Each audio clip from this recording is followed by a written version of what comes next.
The one time that you started to tear up, a couple of times, you were talking about your nieces, talking about Travis's grandmother. Other times, it seemed as though you were just completely in control and maybe you were just having a regular conversation. How are you remaining so composed when this jury has your life in their hands? Well, it was difficult. I think I was shaking, and I didn't know if anyone else would notice, but people commented on it afterward. I was almost convulsing. So I was very nervous. I was emotional, but it's like I have a lot of practice suppressing things, which isn't a good practice, but I utilized a little bit of that so that I could maintain my composure instead of getting overly emotional and not being able to proceed. You realize people view that as being cold. Well, they're not in my shoes, and I'm certainly not cold. You mentioned in the previous interview that if you knew 5 years ago what you know now about how your relationship with Travis was so unhealthy, you would have gotten out. We know that on May 26th, Travis sent you that text or email that said you were the worst thing that ever happened in his life. Was he the worst thing that ever happened in your life? That's difficult to answer because I don't even know how to answer that. I can't say yes and I can't say no. Why?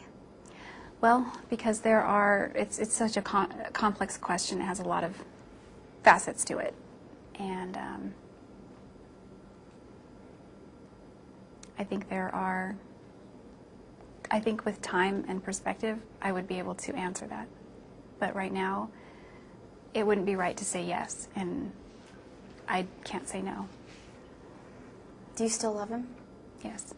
How can you still love a man that threatened you, as you have alleged, and obviously scared you enough to do something that, I mean, it wasn't just a murder, it was a heinous, hideous murder. How can you say you still love that man that forced you, as you say, to do this to him? Well,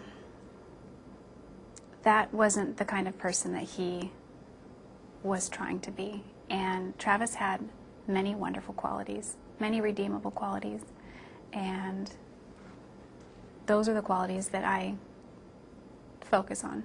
Those are the qualities that I liked and the qualities about him that I loved. And, I mean, there's this quote that says, "We love those that know the worst of us and don't turn their faces away." And I don't know who said it. But I think of my family when I think of that, but also because I know the worst of Travis. But I still wanted him to be happy, and I still wanted the best for him. And I never wanted any of this to happen. What did you want to happen on June 4th, 2008? You went to his house. What were you expecting was going to happen? I really expected us to just hang out like we'd always done, and that would be the day. And it turned so horribly wrong. It really did. Yeah. That's not what I was expecting at all. At one point, the jury had a question for you, and they said, if you hadn't been caught, do you think you would have turned yourself in? And are you sorry you got caught?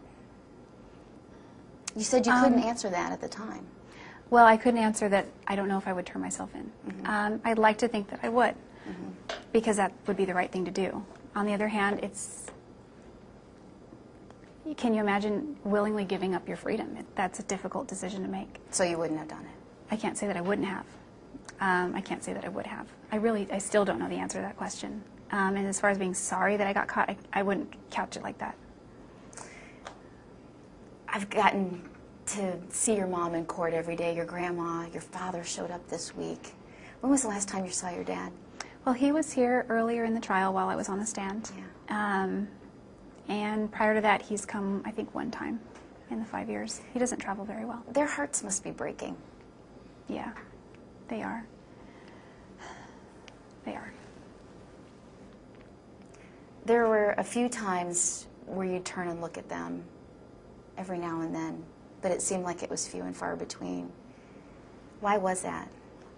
Well, I tried to remain focused on what was going on in the proceedings, so I didn't want to look back too much because I didn't want I didn't want to take my attention off of what was important in the proceedings. But at the same time, I mean, I don't know how much you noticed, but I looked at them a lot because I don't know how much longer I'm going to see them, and I want to see them.